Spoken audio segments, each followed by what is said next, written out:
Di episode yang lalu diceritakan tentang Sohyun yang mendapatkan amanah dari Wang Ja untuk memberikan buku agenda kepada seorang anak yang kedua orang tuanya tak sengaja telah ia habisi. Dan hari itu adalah hari yang ditunggu-tunggu oleh Sohyun dan juga keluarganya, karena ia telah menyelesaikan 7 tahun masa tahanannya.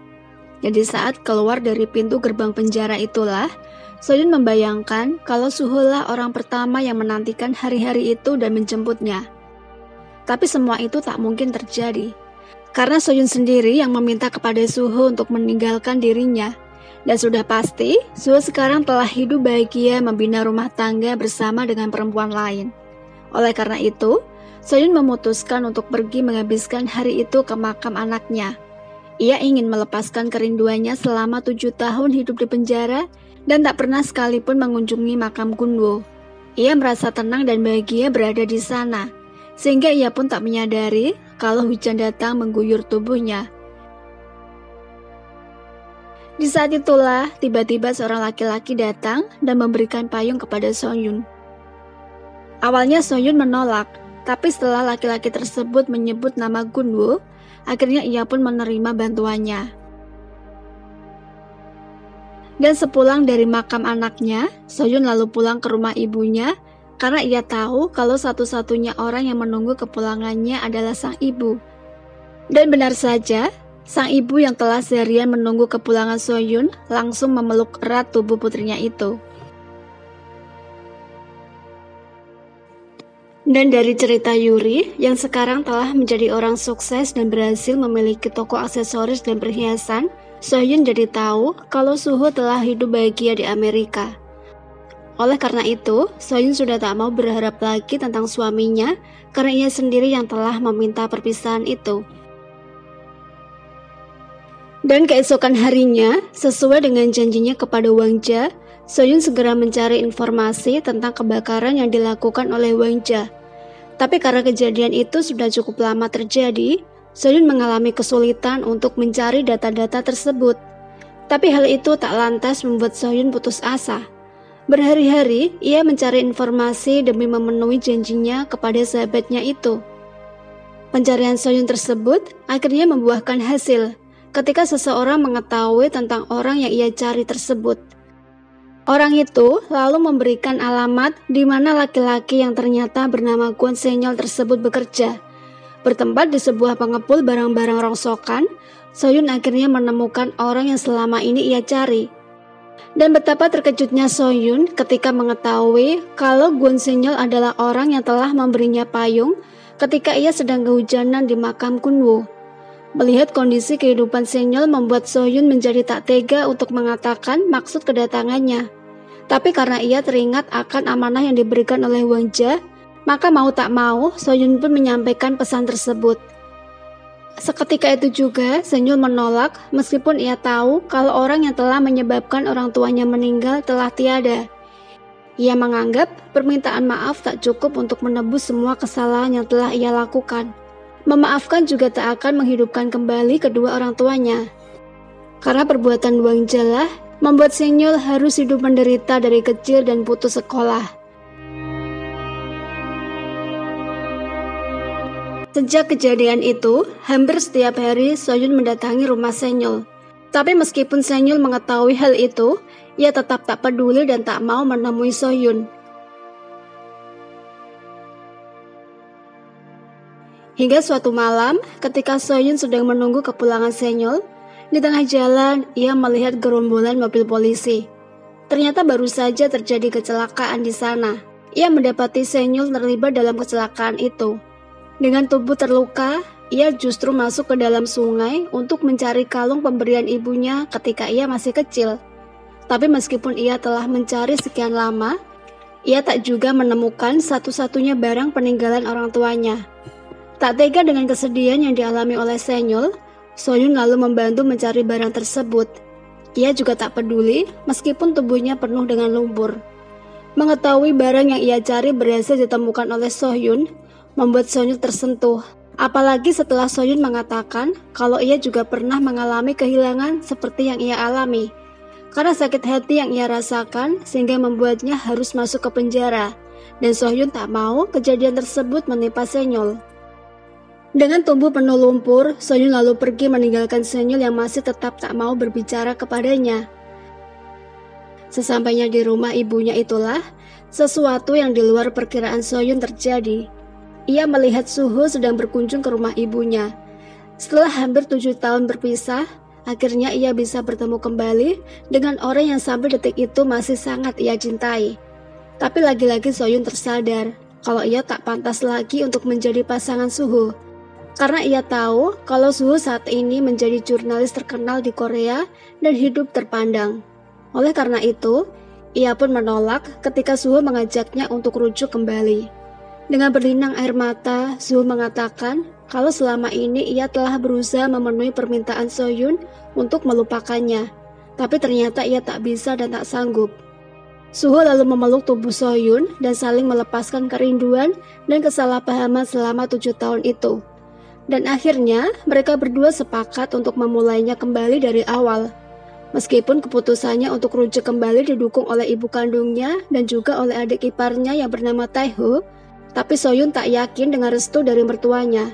Karena ia tahu seorang ibu tak akan pernah mengizinkan anaknya untuk hidup dengan seorang mantan narapidana.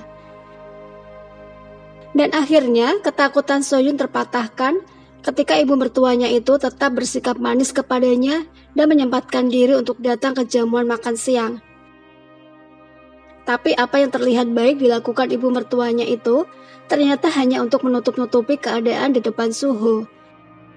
Ketika Sohyun sedang bersama dengan ibu mertuanya, sang ibu mengatakan kalau ia belum bisa menerima Sohyun. Semua itu terpaksa ia lakukan karena Suho mengancam akan memutuskan hubungan dengan ibunya jika ia tak mau menerima Sohyun kembali. Tak hanya itu, ibu mertuanya juga mengatakan kalau apa yang terjadi kepada Gunwoo itu semua murni kesalahan Sohyun. Dan sampai kapanpun, ia akan tetap dianggap sebagai penyebab kematian Gunwoo.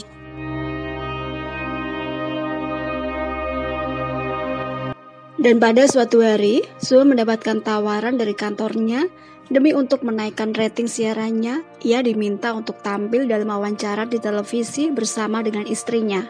Tapi karena ia tahu kalau istrinya tak akan pernah sanggup tampil di TV karena akan banyak pertanyaan terkait dengan masa lalunya, oleh karena itu Suho menolak tawaran tersebut. Berbeda dengan Sohyun, ia yang mendapatkan telepon dari seseorang tentang tawaran yang sempat ditolak oleh suaminya itu, justru meminta kepada Suho untuk menerima tawaran itu. Ia akan berusaha menahan perasaannya demi kesuksesan Suho. Di saat selesai tampil dalam siaran televisi itu, Sohyun yang sedang beristirahat di ruangan tunggu, tiba-tiba mendapatkan sebuah amplop yang tertulis namanya. Ia yang merasa penasaran dengan isi amplop tersebut, lalu mulai membukanya. Dan betapa terkejutnya Sohyun melihat foto suaminya bersama dengan perempuan lain. Foto yang tak layak dilakukan oleh seorang laki-laki yang telah memiliki istri. Sejak insiden foto itu, hari-hari Sohyun menjadi murung. Ia selalu dihinggapi berbagai pertanyaan, siapa wanita yang berada di foto itu. Sementara itu, Senyul sendiri yang mulai tersentuh oleh kata-kata yang diucapkan oleh Sohyun beberapa waktu yang lalu mulai mencari-cari informasi di media sosial tentang kehidupan Sohyun. Dari sanalah ia mulai mempercayai kata-kata Sohyun kalau Sohyun juga pernah mengalami dan merasakan kehilangan orang yang paling berarti dalam hidupnya. Oleh karena itu, ia pun mengirimkan pesan kepada Sohyun untuk menerima tawarannya untuk membaca agenda milik Wangja. Di sebuah panti jompo tempat Sohyun menghabiskan hari-harinya sebagai seorang relawan, pasca keluar dari penjara, mereka merencanakan pertemuan. Tapi belum sempat mereka memulai perbincangan, tiba-tiba mereka dikagetkan dengan keributan yang terjadi di dalam panti. Seorang laki-laki tiba-tiba masuk ke kamar wanita tua dan memaksa meminta buku rekening milik ibunya. Karena merasa tak tahan dengan perilaku kasar orang itu, Sohyun berusaha membela wanita tua tersebut. Dan karena kesal urusannya dicampuri oleh orang lain, laki-laki tersebut lalu bermaksud memukul Sohyun dengan vas bunga. Beruntung Senyul berhasil melindungi Sohyun sehingga vas bunga tersebut mengenai tubuh Senyul. Karena emosi, Seonyul lalu memukul laki-laki tersebut sehingga membuat Seonyul dipenjara. Tapi Soyun yang merasa diselamatkan oleh Seonyul lalu memberikan jaminan dan membebaskan Seonyul dari penjara. Dan karena kejadian itu, Soyun dan Seonyul menjadi semakin dekat. Seonyul yang tak sengaja melihat foto perselingkuhan Suho mengatakan kepada Sohyun bersedia membantu kapan saja Soyun butuhkan.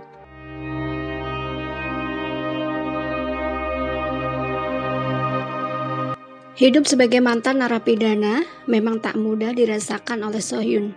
Banyak masyarakat yang masih saja menghujatnya. Ia yang hampir tak memiliki teman pasca keluar dari penjara, malam itu merasa terselamatkan dengan kehadiran Yoon Ye-gung, seorang janda beranak satu yang tinggal di depan rumahnya. Kebaikan Ye-gung ini tak lain karena dulu ketika Gunwoo masih hidup, Gunwoo lah satu-satunya anak yang mau menerima dan menjadi teman untuk anaknya yang bernama Hye-ji. Jadi sekarang, ia ingin membalas kebaikan Gunwoo lewat Sohyun. Ia bersedia menerima Sohyun sebagai temannya meskipun masyarakat menghujatnya. Dan karena tak mau berlama-lama bermain dengan pikirannya, akhirnya suatu malam, Sohyun memberanikan diri untuk menanyakan foto tersebut kepada suaminya. Suho yang mengetahui penderitaan yang telah dialami istrinya selama di penjara, sebenarnya tak tega untuk mengatakan itu semua. Tapi ia tak mau lebih menyakiti lagi kalau ia tak jujur kepada istrinya. Suho lalu menceritakan tentang kesalahannya itu. Ia kilaf karena Sohyun memintanya untuk meninggalkannya waktu itu. Tapi Suho hanya melakukannya sekali saja dan ia menganggap kalau itu semua adalah sebuah kesalahan dan nafsu semata. Cintanya kepada Sohyun tak akan bisa tergantikan oleh siapapun dan sampai kapanpun. Dan permasalahan tentang foto itu dianggap selesai oleh mereka berdua karena Sohyun telah memaafkan Suho. Terlebih itu bukan murni kesalahan Suho. Andai waktu itu ia tak memaksa suaminya untuk mencari wanita lain, pasti semua itu tak akan pernah terjadi. Tapi yang masih mengganjal di hati Sohyun adalah siapa orang yang dengan sengaja telah mengabadikan momen itu dan mengirimkan foto tersebut kepadanya. Ditambah lagi, teror yang sama juga terjadi kepada ibu Sohyun ketika suatu hari Sohyun mendatangi rumah ibunya dan menemukan foto tersebut berada di rumah ibu Sohyun. Sohyun segera mencari ibunya dan menjelaskan semuanya. Meskipun sang ibu sangat kecewa kepada menantunya karena selagi Sohyun meringkuk di tahanan, Suho justru bersenang-senang dengan wanita lain.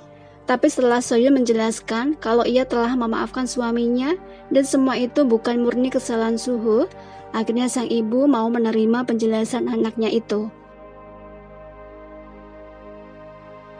Dan permasalahan tak selesai sampai di sana. Ketika suatu hari, Sohyun yang menelpon suaminya, tapi sang suami mengatakan kalau ia sedang sibuk rapat.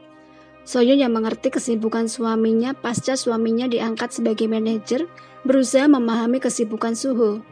Tapi semua terpatahkan ketika beberapa saat setelah ia menutup telepon, Sohyun melihat mobil suaminya keluar dari kantor dan lewat di depannya.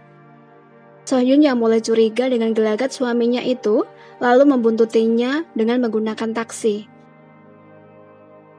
Bertempat di sebuah hotel, Sohyun yang mulai gemetaran berusaha menguatkan diri untuk terus membuntuti Suho karena ia ingin tahu dengan siapa suaminya merencanakan pertemuan di sebuah kamar hotel.